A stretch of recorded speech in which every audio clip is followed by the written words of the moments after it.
Dr. Diana, welcome to EWTN. It really is so good to have you, and I am really, really excited about this interview.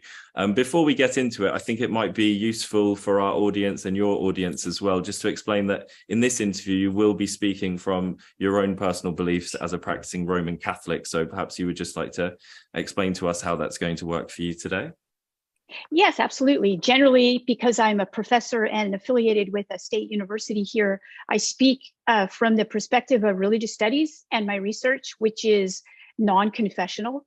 And since I've been invited by you to be on EWTN, which I love, I'm really happy to speak as a Catholic, and it has nothing, so some things I say will obviously be informed by my PhD in religious studies, but I'm speaking as an individual autonomous from my university. Right, no, that's wonderful. And I am also a teacher of religious studies, so I do always talk about you with my students, and we really enjoy the crossover that happens with philosophy and a lot of the other topics that we're exploring. And I'd just really like you to tell our audience what you think, in your view, the discipline is and what it isn't. Yes, absolutely.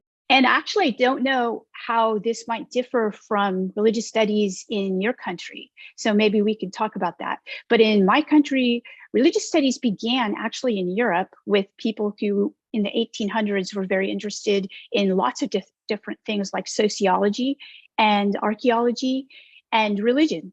And it developed out of that. And it developed as a fairly academic and secular field. So it wanted to, codify what religions were and what they were not. And so, in fact, it most likely created the term religion, religious studies, because in some cultures, the term religion doesn't actually have meaning, but it definitely does in the West, because we like to, since the Enlightenment, we like to talk about religion as something different than, say, secular culture. And so religious studies is an interdisciplinary look at different religions all over the world, how religions begin. Most people in the world are actually religious. So religion is a very, very powerful force. And we look at, we're archaeologists, sociologists, historians. So we're really interdisciplinary.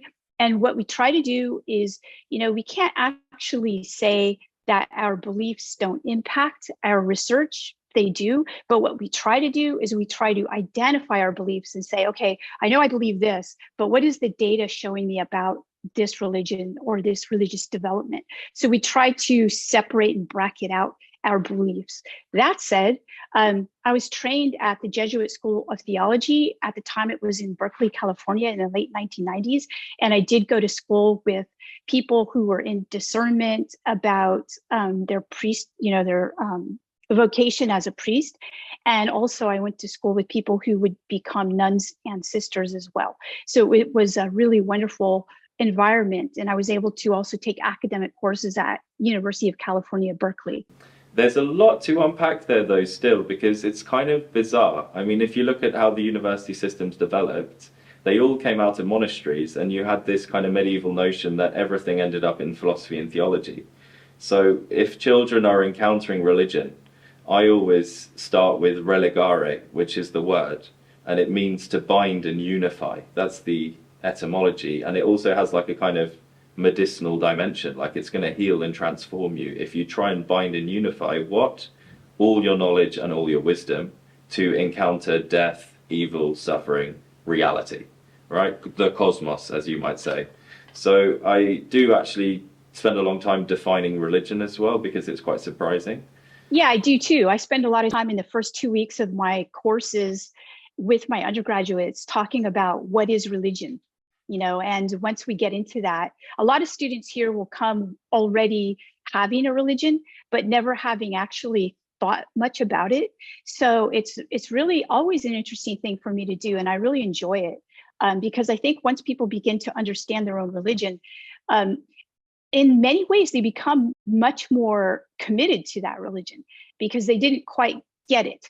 I remember when I was going through my master's degree at the Jesuit school, and I was there with not only people who are Catholic, obviously, but also Anglicans. And I got to see their formation too. And when they would get to the class called New Testament, it was always really shocking to learn about the first century and what happened to Jesus and his community during that time period. And I noticed that Catholics were okay with that. They were okay with going through that. It didn't actually challenge their faith, but it destroyed the faith of many of the Anglicans who were taking the class. A lot of them dropped out after that because I think they came with religious instruction. And, they didn't actually have the ability, like we're taught in philosophy, to critically examine our beliefs from a young age. And once you're an adult and you start to do that, it can have some pretty, I hate to use the term, but devastating consequences for a person's faith. But if you start it young, I think that it can enrich a person's faith. It's very interesting you talk about that kind of experience of those early communities, because even if you return to the Genesis account, which concerns the cosmos, which is what you're interested in, it was written during exile. During Babylonian exile, and then within the crisis, you bring out a whole cosmic vision of order and creation and everything. So it seems to be the case that actually crisis is a very important dimension within a faith journey. The etymology of crisis is to believe, credo. It really is. And Yeah. I do. So at the end of a lot of my courses, I come back to that and I say, let's look at a lot of the texts that we've read, the book of Job. Okay, we've learned about Jesus and the context of the Roman culture with the Jewish people and what would become the Christian people, and how that absolutely was about crises. And Jesus was speaking to these community members and basically, helping them get through that and understand what was at stake. It always comes back to, even if you look at Buddhism, Hinduism, we're talking about people who don't want to be born again. The whole idea of karma, they don't want to come back to this life. It was, there's a lot of suffering here. The first noble truth is about suffering, and that we can escape it. So literally religion is about, the shackles of a prison, and how do we get out of that? How do we get out of the prison? And it's these are like tales of liberation. Absolutely. And it does seem to be the case that crisis itself is within the Jewish experience. Israel in Hebrew is the ones who wrestle with God, right? And then the first 3 centuries of Christianity were Jews and then Hellenized Jews and reaching out at Pentecost to everyone. Those first 3 centuries involved intense persecution. And particularly with the Catholic faith in this country, which leads me into the next question. We are in Walsingham today. And the experience of Catholicism since the Reformation has been a crisis experience. You can imagine in one generation, the ancient ancestral faith linked to shrines across the whole country, utterly demolished, legalized, banning of every single thing that is Catholic under the pain of great fines or even death, hanged, drawn and quartered saints. It's all there. And you have people who in this country wanted to maintain an allegiance to the ancestral tradition. Without, losing their service of the monarch, but not having those two things separated, as it were. So there does actually seem to be a crisis element as well in the resurgence of Catholicism, which links me to my second question, because we do have you today, and it's quite a joy because you actually started out by looking at Marian visions. So I wanted to sort of introduce you to where you are exactly. You're in the EWTN studio, where we are talking to you today from a 900-year-old Marian shrine. And Lady Rocheldis was a Norman who encountered a vision of the Blessed Virgin Mary here in a dream, and who instructed her to build the House of Nazareth in England. From then on, every king and queen dedicated England to Mary as her treasure, her dowry. That's the word we use here, before the Reformation. Now, you speak about contact events. That's your thing. I remember hearing it the first time. I was like, contact events as the basis of religion.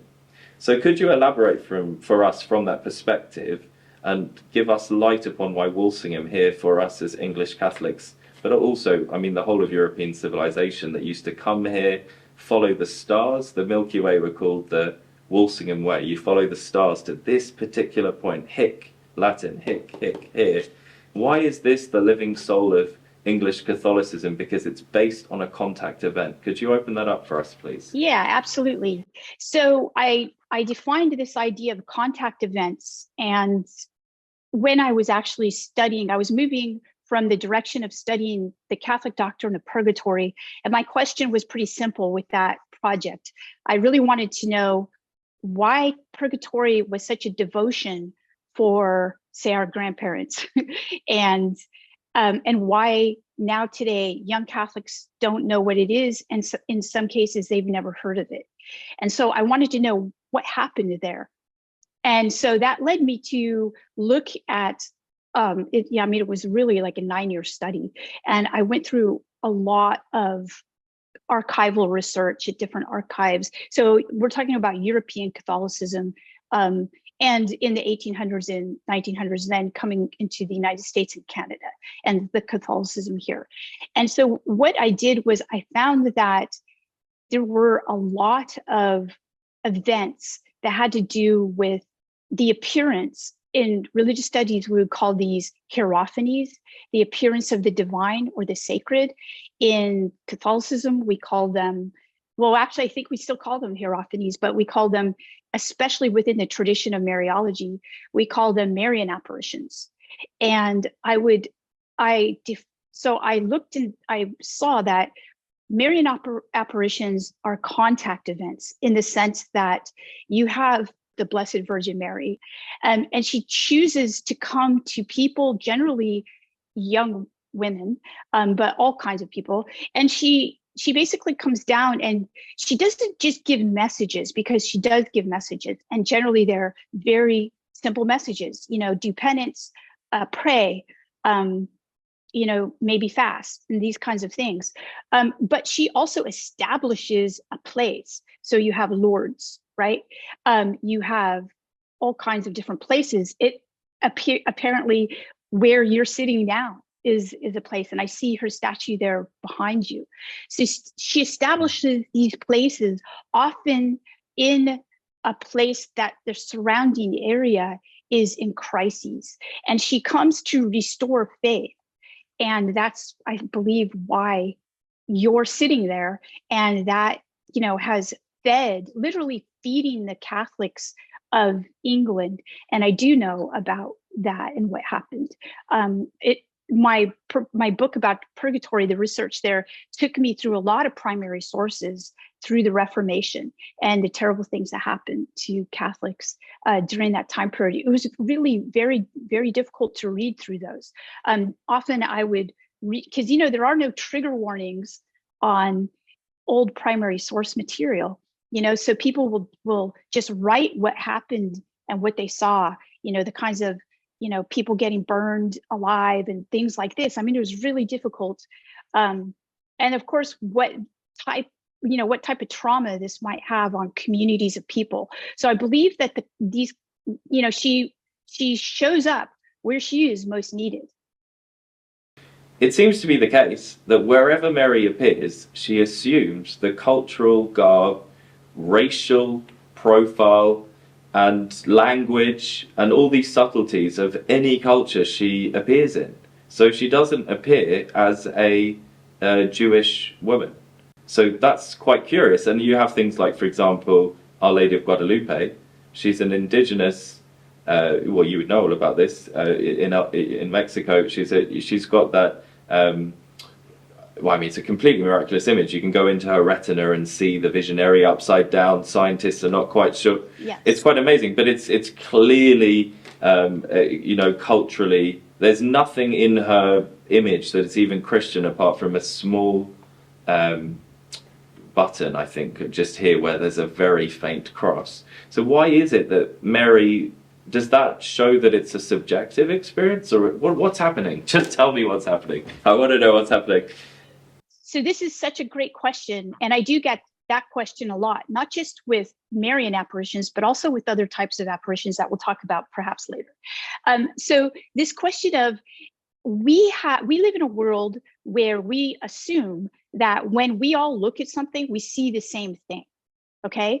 And so we're, this is our idea of objectivity. Okay, so we establish this dualism of subject object, and we say, okay, I see this light, you see this light, we can describe it the same way. We can write down what we see and we can compare notes and say, yes, that's correct.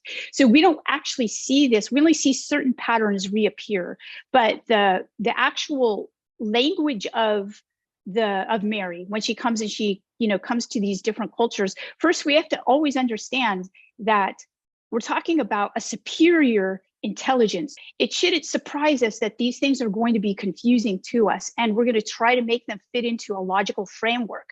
But even today's physics doesn't fit into the logical framework that we had 20 years ago, even 10 years ago. When you look at the Nobel Prize winning work of like Alain Aspect, and this doesn't look like the physics that we were taught when we were taking physics, as undergraduates or in high school. So we have to give, we have to understand that logic is going to be different than human logic. The God of creation is the God of all people, not just the God of English speaking people. Okay, so that God can choose to appear, in the ways of the people. And I think that the reason for that is to bring hope and, basically to restore faith and create faith in those places. So that would be my suggestion. I don't have an answer for that, though. Well, it strikes me as being a peculiarity of Catholicism, of this kind of domestication of heaven appropriate to particular cultural expressions, which seem to be actually kind of like the apotheosis or the pinnacle expression of that culture. I mean, here in Walsingham, you come into this quaint little building, you open the door, then inside there's Mary, but she's very, hidden, and there you just sort of go and say hi to her, you might write a little note. And then, if you go to Spain, I mean, it's like everyone's walking around with massive statues and it's the end of the world and all that. Yeah. We just wouldn't do that in England. I'm glad the Armada didn't work, like it would have been very un-English to be speaking Spanish here. So it seems to me that perhaps one of the treasures of Catholicism, out of all the religions, is this capacity to enculturate heaven. Heaven is brought down in specific instantiations appropriate to Pentecost to absolutely anybody who wants to be involved. And I remember when I was 11 years old, a Benedictine monk said to me, at the end of the day, it's just mythos and logos. That's all there is at the end. You have mythos that goes up, the aspiration of all civilization to the heavens. And perhaps, according to the theologians, heaven comes back the other way. And they meet. So mythos meets logos. And particularly in our faith of Christianity and the Incarnation, the logos, the being who holds the whole cosmos in existence. And I mean, the cosmos is absolutely unfathomably large beyond the observable universe. That being is actually within the creation, has made a home for himself amongst humanity, made a tent with us, all that sort of thing, so that you can have these the kind of dramatic tension between the domestic and the cosmic, right? Like it brings together heaven and mundane. The heaven and the mundane are together. Yes, I absolutely agree, and I do think that. Okay, so I think your point is really good, that this logos can be local. Okay, you can access this logos through your local culture, and that's the reason why the Catholic faith has not splintered off into 10,000 denominations. And it's that the word Catholic actually means universal, so it's that all-embracing transcendent reality that appropriates itself according to whatever it encounters. I think that's actually part of how the Logos would work. The Logos loves everything in the cosmos, and so those who come towards the Logos, they're embraced by that love and perfected. So it's actually it just makes sense that Marian apparitions would be completely different in all places. It seems to be really the heart of Pentecost, and Mary's the one who's wedded to the Holy Spirit. And perhaps with your work on bilocation and things like this, there is this kind of mysticism that occurs when you approach God, and things just start to get a bit interesting. Yeah. Yes, I think so. Definitely. Yeah. Yeah.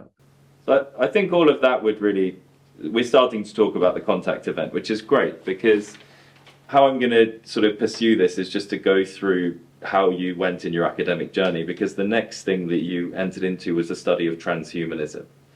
And this is something that I think is becoming more and more relevant with my own pupils and, the reflections that we're having on even how teaching should happen. What is it exactly? And what are the problems that it poses for the Catholic tradition? But I'd also like to put something else out there, because often we focus on that. Like, what are the benefits? There must be benefits. You are the kind of person who would tell us that there were benefits as well, I'm sure. And why does it always end up being referred to in a sort of apocalyptic fashion?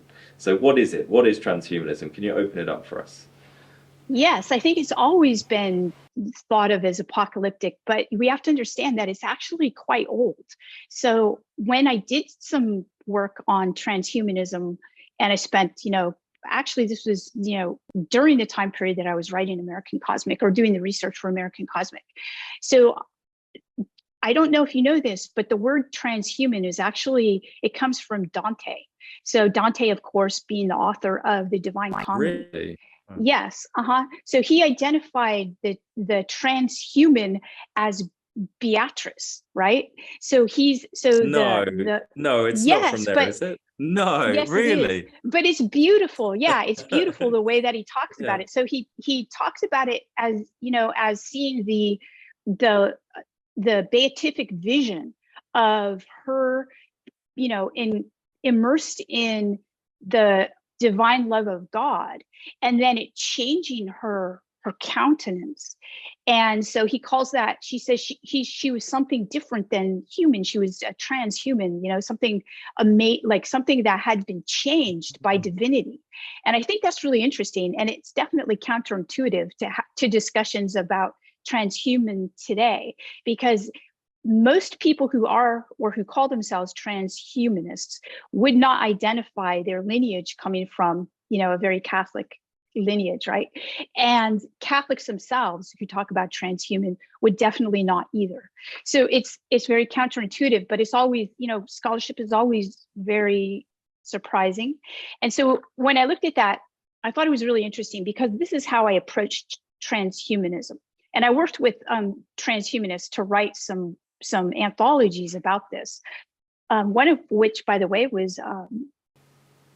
Can you define just for our audience what it means today? What does it mean today? Yes. Okay. So transhumanism today. So it was very difficult, like it is with religion, to define it. So there are degrees of transhumanism, and so one of the degrees is that we are post-human or transhuman in ways that are very ordinary, and I'm going to explain how this is the case.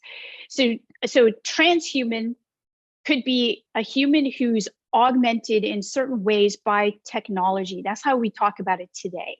And there are degrees of augmentation. And so one of the things that I discovered, was that all of us are transhuman in very ordinary ways. When we go to see, let's take some cognitive science that supports this assertion. So we go see a movie, and while we see the movie, say it's a scary movie, like a horror film. During the watching of the movie, we know that this is not true. We know that the horror film, takes a lot of liberties, and that these monsters don't exist and that kind of thing. But we sure react to them. Like people a long time ago, maybe 30 years ago, would say that we suspend our belief in order to enjoy the film.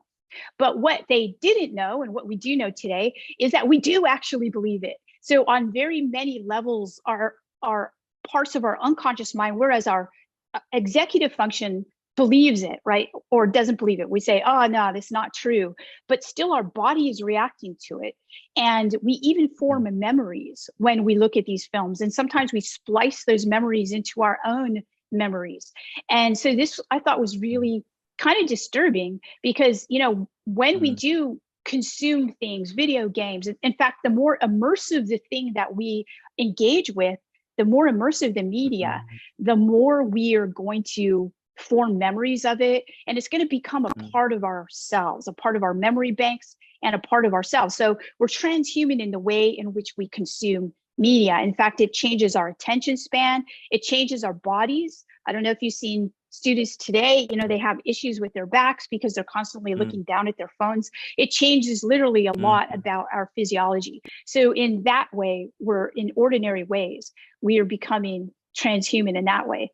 And then there's the very extreme way. Yeah, go on. Oh, okay. So, when we're talking about like Elon Musk and the kinds of things that he's doing with Neuralink, where we're augmenting the way in which we can think, by actually inserting technology into our bodies, which we've done already.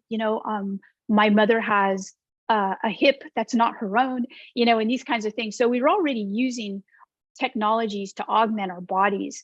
But I think that the extreme transhumanists would suggest that we augment our bodies to the point where we're no longer human, or this is the extreme of transhuman. And this is where I think it gets pretty scary, and we have to be careful, because we're augmenting humans such that they are no longer biologically, they would become something different than humans.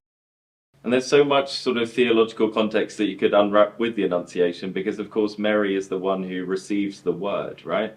Yes, absolutely. So I actually think that ties in really well with Walsingham, where you are today. So that's very interesting. Now, your studies took you into a reflection on the theological landscape of purgatory. The title of your book, Heaven Can Wait, implies the doctrinal hope of ultimate, if somewhat delayed, beatitude for the suffering souls. Could you sum up for us how the doctrine could be reawakened in the Catholic consciousness today as a source of optimism and encounter with the divine mercy? Yes, absolutely. So what I found was that it was during the 1960s, when the church was attempting to become much more relevant through Vatican II, that the emphasis on devotions to the souls in purgatory was reconceived, basically. And because the Catholic Church knew that it was, that it was competing with Protestant faiths that were talking about social justice, and also talking about, they were not really, I guess you could say, hung up on the fire and brimstone idea of suffering. And so the Catholics then, in the schools in which they were teaching, and the formation of priests and sisters and the orders, basically, who would then go out and catechize the population. So this is where it shifted.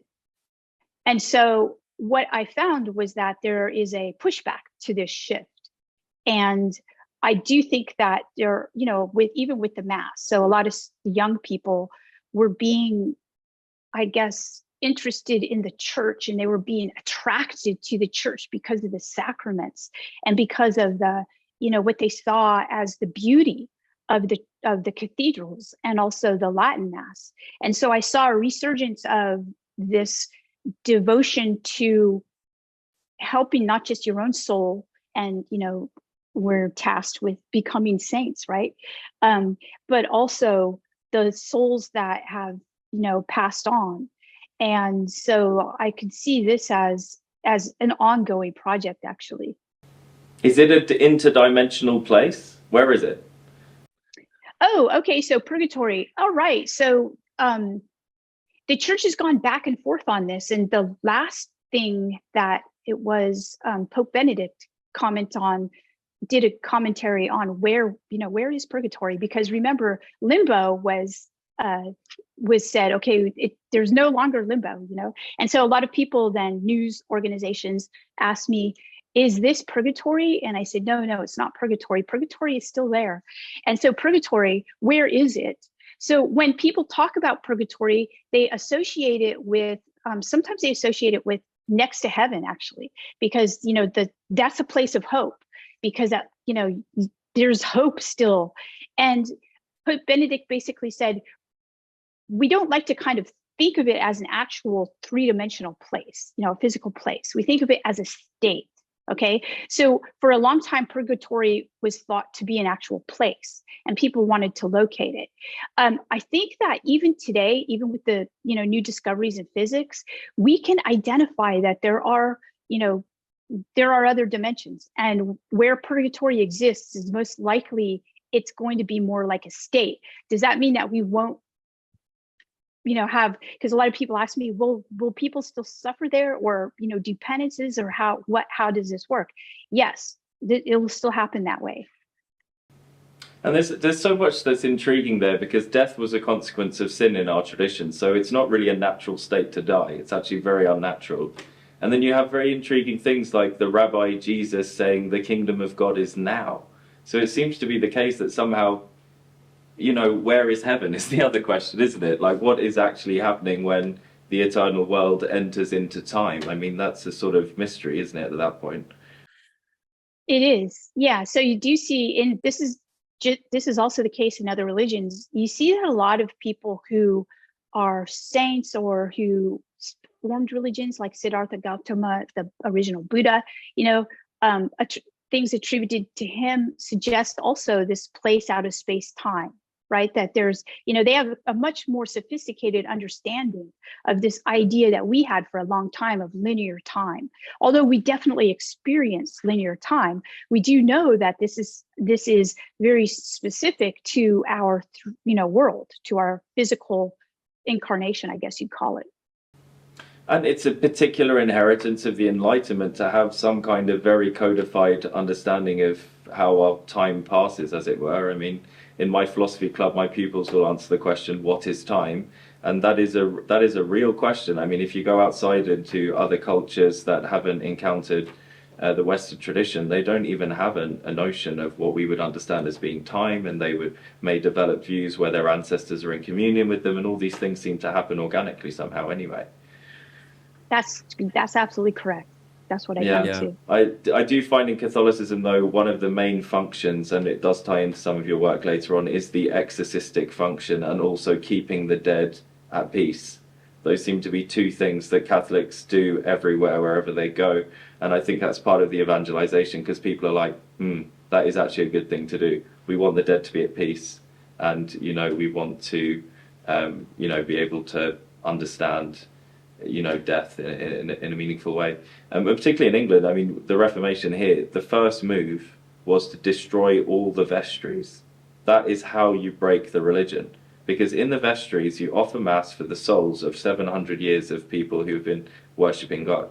So if you destroy them, you can change the religion.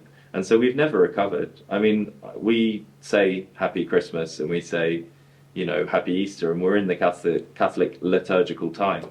So that dissonance is just felt everywhere, really, at least in terms of the sort of cultural confusion that still is maintained until today. Yeah, that's really sad. Well, it's also a cause of hope, though, because, I mean, everyone loves Christmas. And, you know, I think part of being English often is to remind ourselves memory runs deep, and all our joy, at least this links into your understanding of, you know, a contact event. It's the contact event of Mary's presence in England, which we call the fountain of our joy. So if there is joy in England, it is because at the free will of a woman, God entered into the narrative. So there is this joy. I think joy is the barometer of hope. You need to find the joy, and that's where you follow, right? I agree with you, absolutely. So, I mean, we have been talking about the Annunciation as a cosmic event, and this really brings us into your book. Now, this is an interesting book, I have to say. I've read it. I read it voraciously, probably in one day, after hearing you talking about it. So, subsequently, you had what you had termed an ontological shock, a shock on the level of your being. When within your book you realized that the modern engagement with UFOs was something truly worthy of investigation. How did that happen? And secondly, how do you reconcile this with your Catholic faith? So can I describe how I decided to study the topic of UFOs? Please. Okay, so this was basically after my book on Purgatory. And as I was doing the research on the book for Purgatory, I came across a lot, and you remember, I'm in archives, which are really old, dusty libraries, you know, with books that are from 1200, 1300 up to, you know, 1800s. And so I would be looking through all of these primary source materials for references to Purgatory, devotions to Purgatory. Where was Purgatory most, where did people go on pilgrimages? These kinds of things I was looking for. And I was keeping, copious notes. Well, every once in a while, I would come across what I would then now call a contact event. I would come across a Catholic from, say, France, talk about something or write about something that happened in their town. Here's an example. So an Ursuline nun, she was having these experiences of this orb thing coming through her room at night in the convent that she lived in. And she was really frightened by this. And she kept telling the priest, who was the head priest of the convent, and he ignored her and thought, she was being silly. And finally, she convinced the Mother Superior to go into her room at night, and they both saw it. And so the Mother Superior then determined that this must be a soul from purgatory. So the whole place the next day did a prayer for this, and it made it disappear. Okay, so these kinds of events, I kept a huge bibliography actually of these events, and they grew and grew and grew. This bibliography grew, and I had these events, aerial phenomena, flying houses, all these kinds of things. And I thought, what are these things? There's so many of them, So I had these, and I finished my book on purgatory. It went to press. And I was just about to do the next project, which was, basically looking at John England, who was a priest from Ireland who came here and became amazingly well-connected and, was really, really interesting. And anyway, so what happened was I talked to a friend of mine, and my friend looked at this stuff and said, this all looks like UFOs, like Steven Spielberg's films. And I thought he was pretty crazy. I thought, really, to tell you the truth, I was a person who'd never thought of UFOs. I'd never read a book about them. I hadn't even seen Close Encounters of the Third Kind. I was not a UFO person. And it so happened that there was a UFO conference in my town, and I decided to go to that. And so I went.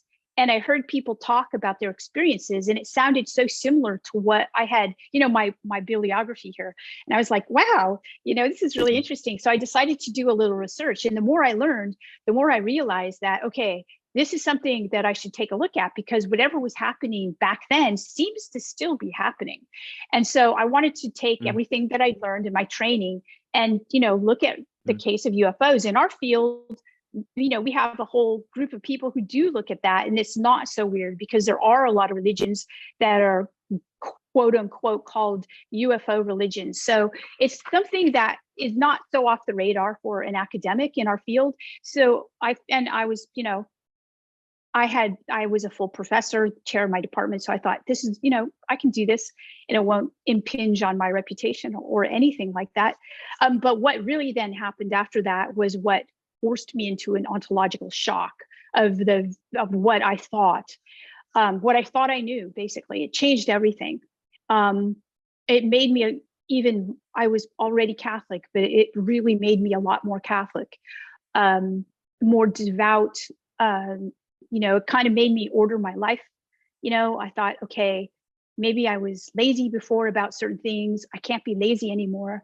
So it really had this supercharging effect on my life in terms of my Catholicism. I know it sounds very strange, but it really did. Once I started to do the study, I started to meet people who were, part of the major agencies here, the space agencies. I met a mission controller who wanted to basically take me out to New Mexico, because he said, I don't think you really believe in this stuff, and I want you to see for yourself. And I took a friend of mine with me who was a Stanford professor, a professor of microbiology and genetics. And I took him with me because he was interested in the topic as well. And, it just kind of, the book literally wrote itself. So I had to basically keep up with it because the research was happening. And I was basically sent to the Vatican too. And this was something that I didn't choose. I didn't say, of course, all of us want to go to the Vatican, but I didn't say, I want to go to the Vatican and I want to do this study. It's basically was gifted to me. And once I got there, I realized that this was the last chapter of the book. It had to end at the Vatican. So during the research for American Cosmic, which is about the topic of UFOs, I was introduced to people who were at the top of their field in the space industry.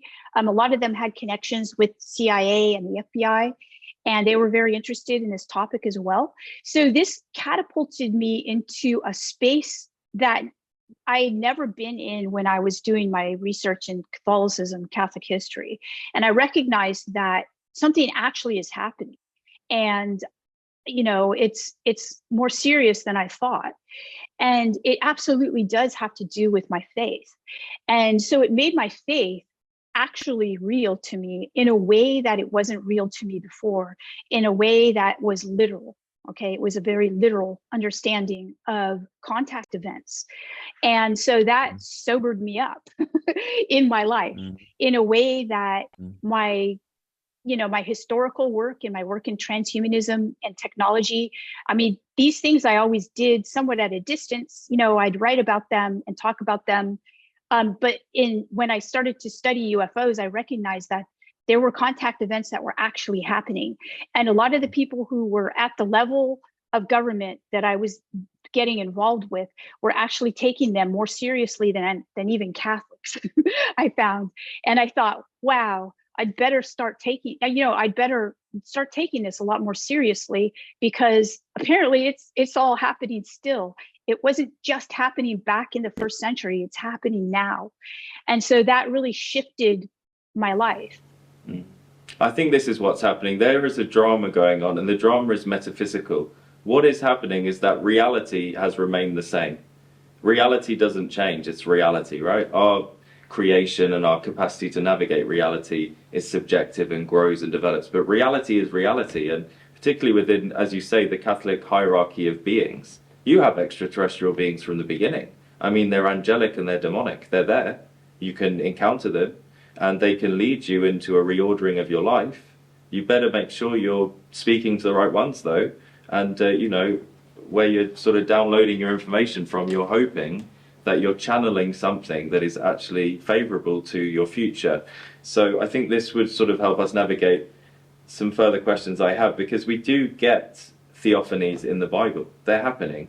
You have Ezekiel, for example. And I was just wondering, what's Ezekiel telling us when he sees his vision? Because it looks like these things that people are encountering, I would say, these extraterrestrial things. So what happened was, once I recognized that what I had been studying was literally happening today, and that, now I call it UFOs, but literally I've been studying this my whole life. So I started out with Marian apparitions. That's what initiated my interest in going to graduate school. That was what I was going to study, Marian apparitions. And so what I began to understand was that people who are not Catholic, people who are not Christian, are having these experiences, and they're calling them, things that, other people would term UFOs. So I began to understand that the terminology that we're using is different, and it's much more secular. You can't get more secular than this idea of a UFO, something coming from another planet, but a lot of times it doesn't look like they're coming from another planet. It looks very similar to, like I said, the things that I've studied. So a lot of people were really interested in my work, and they also wanted to know what I had found at the Vatican and things like that. So I took one of the scientists with me to the Vatican. We went to the Space Observatory. I had previously known Brother Guy. He's a really nice guy. He went to the Jesuit School of Theology before me. And so I made a connection with him he was at my university giving a talk, and I invited him to speak to my class. And this is before anything that had to do with UFOs. So in a sense, he was a person that I knew pre-UFOs, and he's the director of the Vatican Observatory. And one day I asked him, he was here at the University of North Carolina giving a talk. And I said, where do you keep all your space information, the information about space? The Vatican has to have a lot of it. And he said, yeah, it's at my place. It's at the Space Observatory, and there's a place there for scholars. You're welcome to come and spend a week or two there and do some looking into, the information. And so I took him up on that, and I call him Tyler, as he can't be known at this point, but he's the mission controller, and he had been basically, launching rockets and he was involved with the space shuttle program for its entire time period. So he went with me to the Vatican, and he actually, I don't want to do any spoilers for anyone, but he was not Catholic. He didn't understand the tradition. He didn't know about saints or anything like that. And he was completely transformed through his time at the Vatican and the Space Observatory. And I got to see that firsthand. And I actually put that in my book. And that was something that wasn't supposed to go in the book. But once I was there, the book had already been turned into the press. And I recognized that this was basically the last chapter of the book, and it had to be. And so I then told my editor, Cynthia, she was at, she's at Oxford. And so she said, yes, I'd like this. This would be a great, last chapter. So, so that's really what happens during the time period of, that's why I had a shock, and the shock was a good one. And it just strikes me as such a source of hope if it's cultivated in the right way, because what's reawakening is a mysticism, a kind of search for a profound mythology, and also some kind of cosmic home to find yourself. And no, it does seem to sway between good and evil. So it can go both ways, but that fits very much within the Catholic narrative as well, that it could. But it strikes me, in your book, you say 75% of young people believe in extraterrestrial life. And well, that's great, because they can't help but find themselves within the narrative of how the metaphysics of the universe actually hold all things together. And so I think it's really, really important what you're doing, because you've got your finger on the pulse of culture, and you're trying to dialogue and navigate within that. And I think there are precedents for this kind of project. For example, the Book of Enoch, which ended up being extra-canonical, but containing within itself this drama of extraterrestrial life and technology and the dangers inherent within. And perhaps you could elaborate a bit within the story, but it seems to be the case that the fallen angels, truly extraterrestrial beings who came down, they taught us the arts of war and evil and certain technological innovations, which ended up with the nuclear weapon. That theological mythology it just seems as relevant today as it always was. Yes, and once I started to, and I also want to answer the question that you did ask about, Ezekiel and this tradition, because you're asking about a tradition of mysticism, and you're talking about even the place where you're at is, basically a resuscitation of the mystical tradition, and you called it the heart and soul of Catholicism. And I think that this is what we're seeing. We're seeing a resurgence of a type of mysticism that is now getting a secular, it's being, portrayed in this secular way. But if you scratch the surface of it, it is definitely not secular. And in fact, a lot of the people that I speak with, even on a daily basis today, they're called the Invisible College. And they're a group of scientists who've been studying this. A lot of them are Catholic, and they're devout Catholic. Some are Anglican, but they do the devotions. And so, this isn't your typical kind of go to church on Sunday type of Catholic or Anglican. These are people who are actually spending weeks doing these devotions. And so why are they doing these devotions, And these are the people that are studying the phenomena. When I say the phenomena, I'm referring to the current state of UFOs that, the United States is really focused on right now. Other countries are kind of like saying, okay, what's happening in the United States with this topic? But what's happening right now is a disclosure happening here in our mainstream media and our media and among Congress. So a lot of the people that are helping with this are what are called whistleblowers, people that were involved in studying this. And you would be surprised. I've talked to some of them. You'd be surprised what they tell me. Some of them are devout Catholics, and they see the same kind of thing that you see. They see, a dichotomy. Some people actually get hurt through these interactions with these beings, right? And some people don't. Okay, so then there's a differentiation of these beings, right? Some seem to be good, and some seem to be not so good. Okay, so we're looking at that. And I think that's something that we really need to talk about.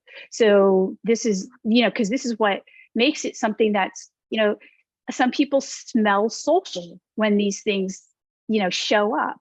Well, what's that about? We've heard of that before. And I point that out to people who are coming from a secular position. I say, there's a whole tradition of this smell that's associated with this type of contact event. And you might want to know about it. And they're always shocked. They're like, wow, I didn't know that.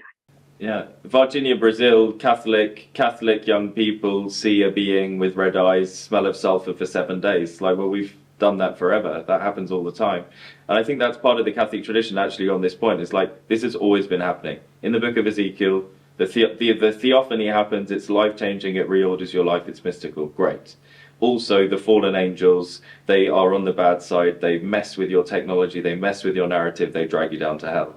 And then you have beings, you have the purgatorial souls, you have the angels, okay? And then you have the demons, and the main role of the demon is to present themselves as an angel and distract you from sanctifying your life. Now, that seems to be as well part of the zeitgeist, is for a lot of people, this absorbs their whole life and may well take them away from what they're actually supposed to be doing. However, the Catholic tradition has always talked about that and said there are these beings who come and they distract you from your purpose. So it just seems to me like Catholicism is more than capable of entering into this dialogue and perhaps has a lot to offer. I mean, particularly here in Walsingham, you have Mary, and Mary encounters an angel. And always when you encounter an angel in the Jewish tradition and the Christian tradition, it's do not be afraid.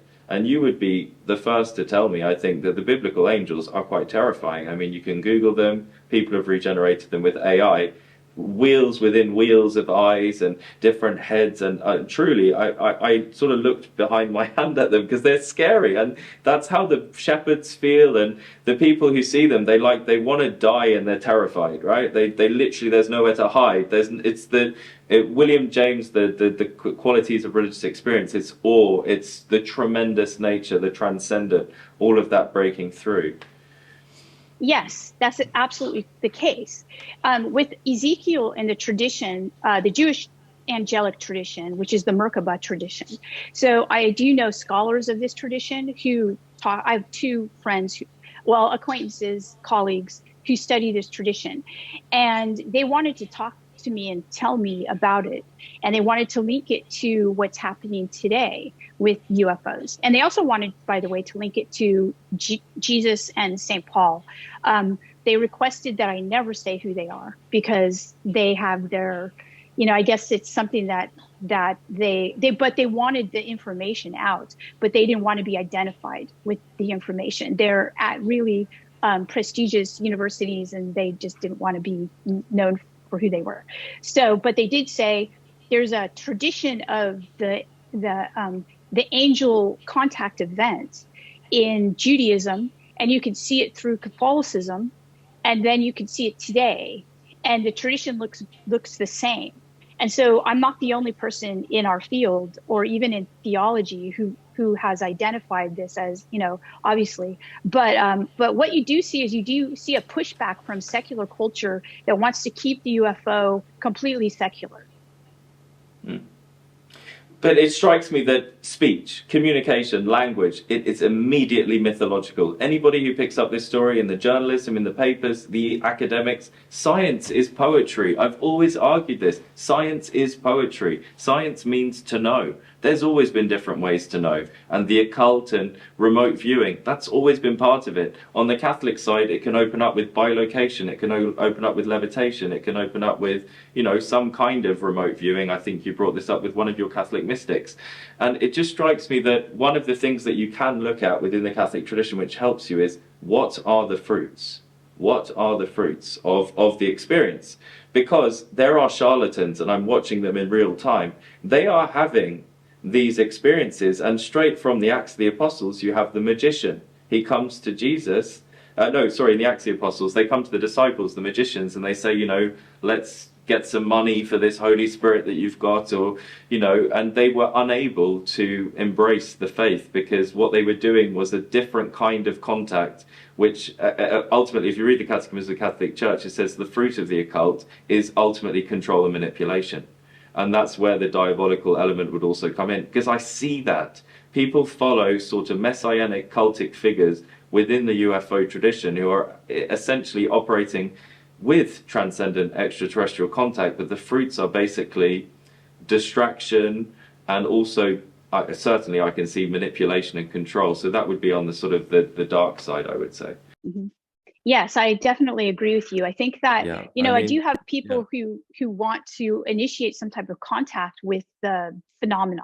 And I always say that that's a bad idea, Like if there's going to be a contact, they're going to initiate it on their end. Like, don't do it on your end. Don't attempt to do this. But it's the religious impulse. That's the most incredible thing, is that the religious impulse cannot be quashed. We are in the most empirical, secular culture that has ever existed, profoundly materialistic, reliant on technology. And we are, in my view, perhaps the most mythic we've ever been. Even the American election is mythic. I mean, it's not, what is it? It's storytelling, right? And the most compelling people who've ever existed never wrote down anything. And in a sense, writing is an abstraction, right? Writing it takes you into this kind of subject and object thing. But really, we've been mythic since we had consciousness. We want to know how we fit into this cosmos, and necessarily even the sort of empirical argument is mythic. It says, a sort of kind of Luciferian, perhaps even impulse of, the capacity to truly know everything that is. And it's so limiting. So it strikes me that we just know this anyway. That's Catholicism. It's going to come out anyway. And so it sort of ties me into my next question, because it seems like we have to build a bridge. And that's what the Jesuits always did. We're going to build a bridge with this conversation. I think that's something we can do as Catholics. And it's sort of how I'd worded it here. I sort of prepared it elaborately. But it seems to me that you talk to these ufologists and they are saying something like, in the future, there will be a time where everything will be disclosed. We will see reality as it is. We will know these extraterrestrial beings. We will know our place within the cosmos and all these civilizations that are everywhere in the galaxy. By the way, C.S. Lewis, Padre Pio, John Paul II, Pope Francis, the guy you met at the Vatican Observatory, they're all okay with that. But these people, they clasp onto it and they say, in this messianic future time, we are witnesses to the fact that the truth will be revealed. And it's like, that is just the impulse of religion. And all we have to do really as Catholics is say, yes, it's all true. Just make sure you're on the right ship, get on the mothership.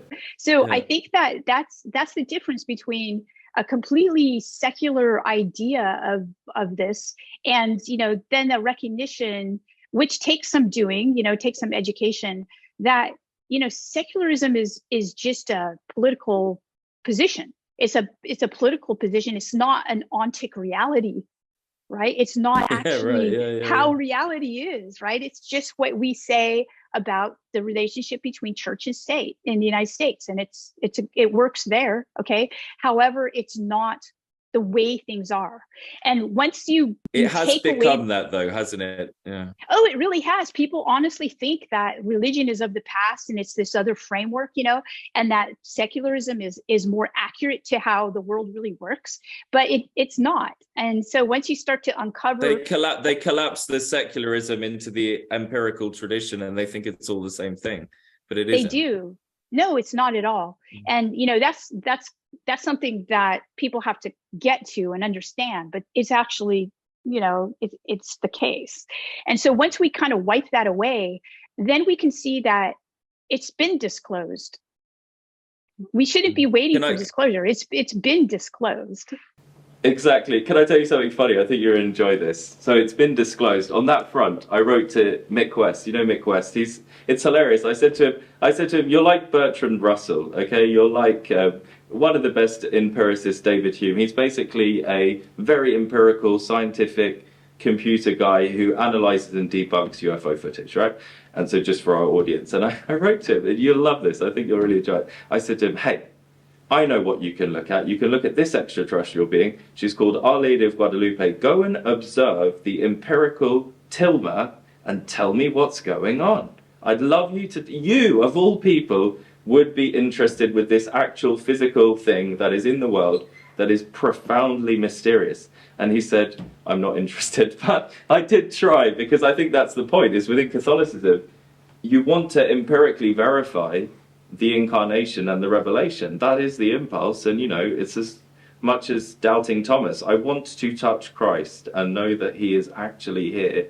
And I'm going to place actually my hand inside his resurrected body. And so I think you're seeing that in your work, is you're seeing people are actually trying to reunify, religare everything again. I want to touch the truth. I want it to be empirically verifiable. Professors are now entering into mysticism. It's all there. It is, yeah. And I always tell my when I'm on a podcast and people are asking me about the the debris, say the crashed retrieval, crashed saucer debris and things like that. And I always say, well, within religions, you also have relics, and you also have things like the, Guadalupe tilma, and you also have the Shroud of Turin. And these are literally, miraculous, objects. And we can't understand them. We've tried, we have scientists, atheistic scientists, Jewish scientists, Catholic scientists, all looking at these objects and saying, well, scientifically, we don't know how this happened. So, we do have those miraculous, physical objects within our tradition, and they always have been there. Absolutely. And I love your story with Nietzsche, how you got into Nietzsche, because you had this sort of synchronicity on New Year's Eve where Nietzsche had been writing about this relic where the blood decongeals. I think it's what's his name? Saint Januarius, yeah. Januarius, yeah, hilariously. So and so that was a sort of interesting point on that. But yeah, you're absolutely right. And if you look at Roswell, for example, which is sort of the foundation of the American consciousness on UFOs, you have a crashed saucer. You have journalists saying Stalin actually flew an actual craft. He put disabled, mutilated children inside it, and they actually found it. So that's one person based on witness testimony asking this. It's like religion. You listen to the witness testimony. There's a journalist who argues that, and then you obviously have the witness statements of people who say we retrieved debris and it behaved in ways that we didn't understand, and you have other witnesses saying we actually saw these beings and they were, and so much like religion, you have to navigate based on things that aren't just empirical, verification. You have to listen to people's accounts, try and understand what's happened. But that is a contact event, because whatever happened, you now have a festival there. People go there on a kind of pilgrimage, and they get a zeitgeist there's a zeitgeist, like something transcendent has touched. For good or evil, I mean, it's to be discerned, but something happened. People aren't stupid. People aren't stupid. They are, but they're also not. Like, something happened. Yeah, so something did happen. We start the book American Cosmic in New Mexico at a crash site. And it's not Roswell, but it's another crash site. It's under a no-fly zone. And my friend Gary and I have to be blindfolded in order to go in. And he's a professor. He's like a very high-strung professor, yeah. We call it ground zero of the UFO religion. That's, the religiosity that's everywhere now. Can you tell us about Gary being a professor, please? Because that will help. Yeah, sure. So during the writing of American Cosmic, this was all pre-2018. And so the United States government was still, in a state of not coming forward about the programs that it had with respect to studying the topic. And so we had to, I was okay. I'm a professor of religious studies. I don't have to believe or disbelieve. So I was fine. But the people that I was with, they didn't want to come out as themselves. So I used pseudonyms for them. The person who was the mission controller associated with the space shuttle program, I called him Tyler. And the person who is now known as Gary Nolan, he's okay with being known now because things have changed a lot.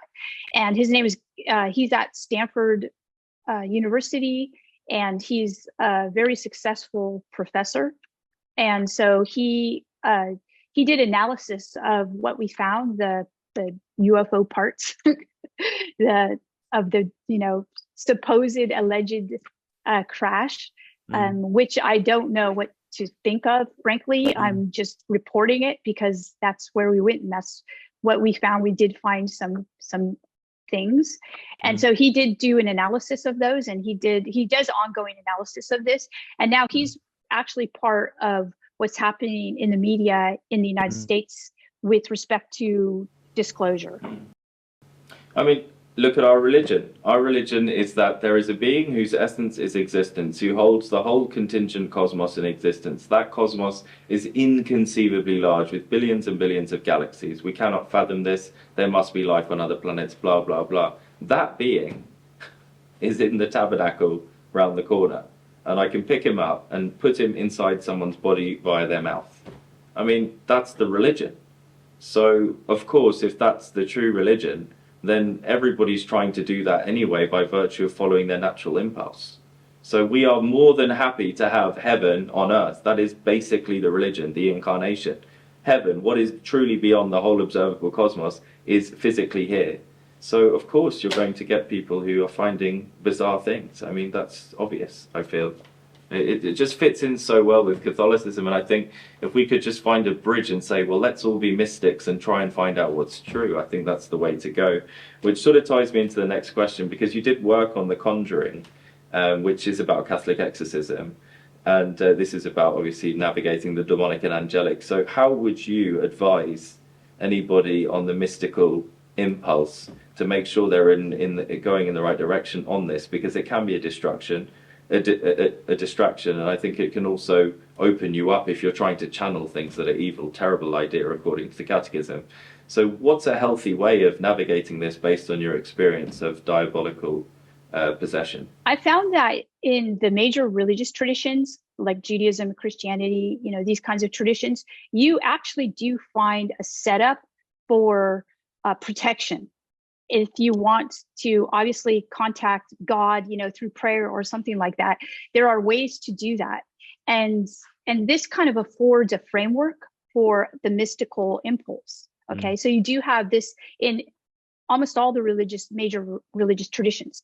Now, secular people also have the mystical impulse. And so this is what causes them to want to initiate contact with UFO inhabitants or, aliens or extraterrestrials.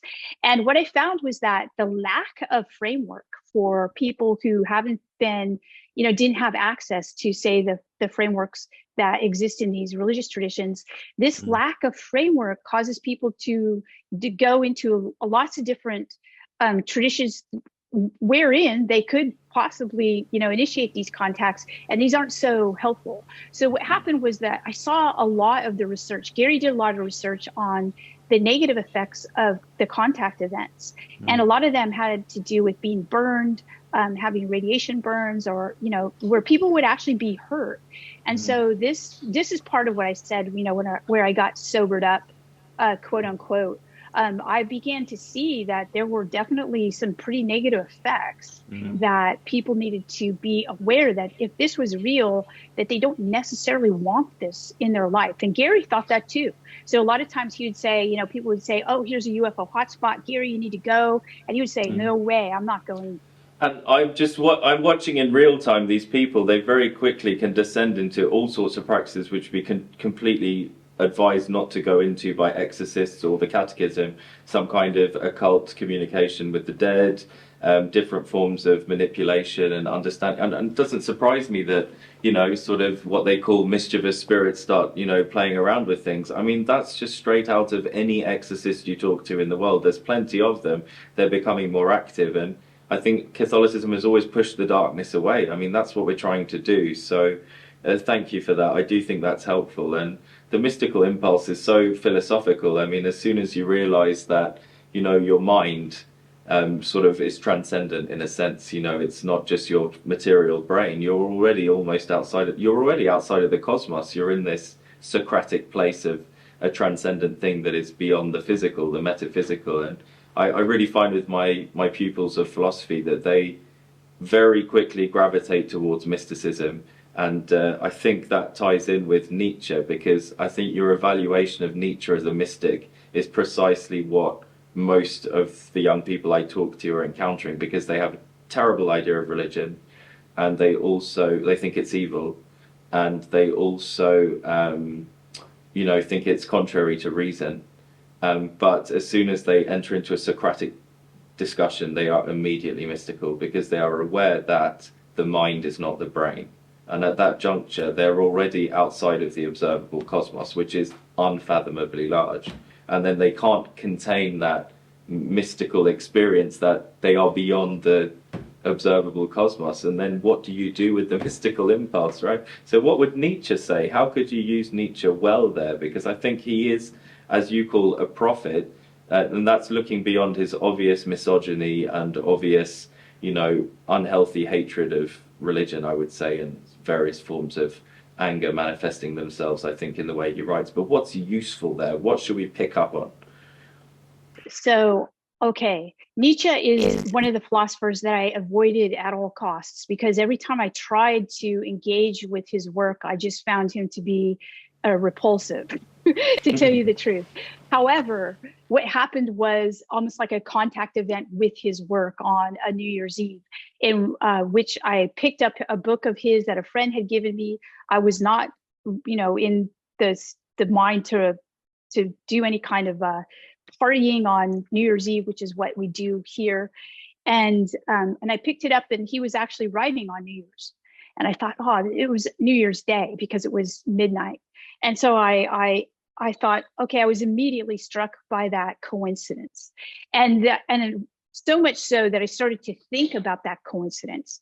The very next page, Nietzsche talks about coincidences. And it was beautiful. It was a beautiful aphorism about personal providence. And he said, there is a point in your life where the things that happen to you that seem random are so meaningful that you ascribe to them a metaphysical meaning. And he says, don't do it. He said, wow. Because that is the greatest, he calls that the greatest danger.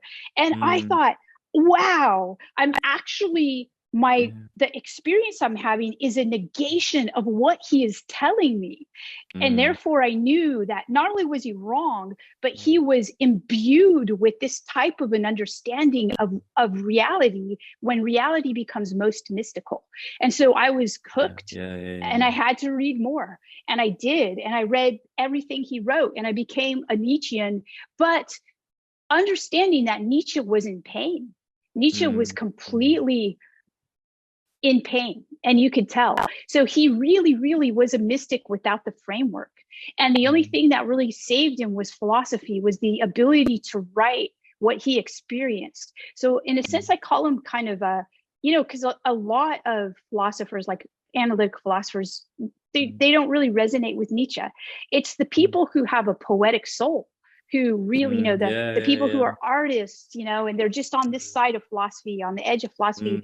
They do like Nietzsche. Nietzsche is a very, almost like what would you call it? Very well, like I said, a mystic. Now, when I say he's prophetic, this is what I meant, was that he said God is dead. And this was actually not, he wasn't describing a reality, an ontic reality. What he was basically saying was a historical observation. He basically said the Jesus, and he was a fan of Jesus. The Jesus died on the cross, and his religion died with him, because what I see today is not what Jesus would have been. He considered Jesus a type of Ubermensch, right? And superhuman, right? And he got it right, of course. But he saw the Christianity of his time, and this is the Christianity that your students see and that my students see, and they don't want to be that. And of course not, because that's not the soul of the religion. And so in a sense, I use Nietzsche as a means to critique Christianity. And Christianity does, the way in which we institutionalize it and live it, it does need critique, right? And if we're going to be true Christians, a lot of times we've got to look at the ways in which we turn people off, of the religion, and why is that? And so that's how I engage with Nietzsche. And it would be absolutely hilarious, wouldn't it, to have him there at the ufology conference, and he'd just be like, well, hang on, you're having this synchronicity, but are you having this synchronicity? It's almost a sort of whimsical exercise to imagine him within the UFO conference, just sort of navigating, making sure people aren't ascribing too much meaning. So that's a bit of a fun reflection. But of course, within the Catholic tradition, we have the way of negation. It's sort of like a primary nihilism, not a full nihilism, but it's we will know God by what he isn't. We will enter into the space of the unknown. We will be led by the cloud of unknowing. We are open, profoundly open, like the postmodern impulse to all interpretation. But then it's always tempered by the cataphatic positive revelation. There are things that are to be known. There is a magisterium. There is a papal tradition. There is a safeguarding of a deposit of incarnate faith, which you can navigate safely. But I think the artist, he is in the drama between these two things, because one is sort of subjective and one is objective, and that's where all creativity resides. And if you are in one too much or the other too much, can have terrifying consequences. But the creators, the people who will save the culture, they have to live in the zeitgeist between the two, I think. I think so too. Yeah. And this ties me into the saints. I want to finish with the saints to end this interview. And I'll start with St. Joseph Cupertino, who you have spent so much time with.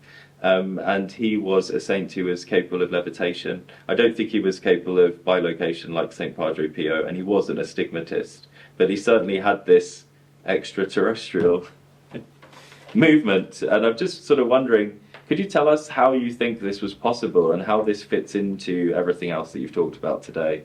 Yes. So it was quite a coincidence that at the same time that I was doing this study into UFO cultures, where you do have the presence of levitation in a lot of reports about, UFO contact events. You have people levitating up into the UFO, people just like levitating in general in their rooms and things like that.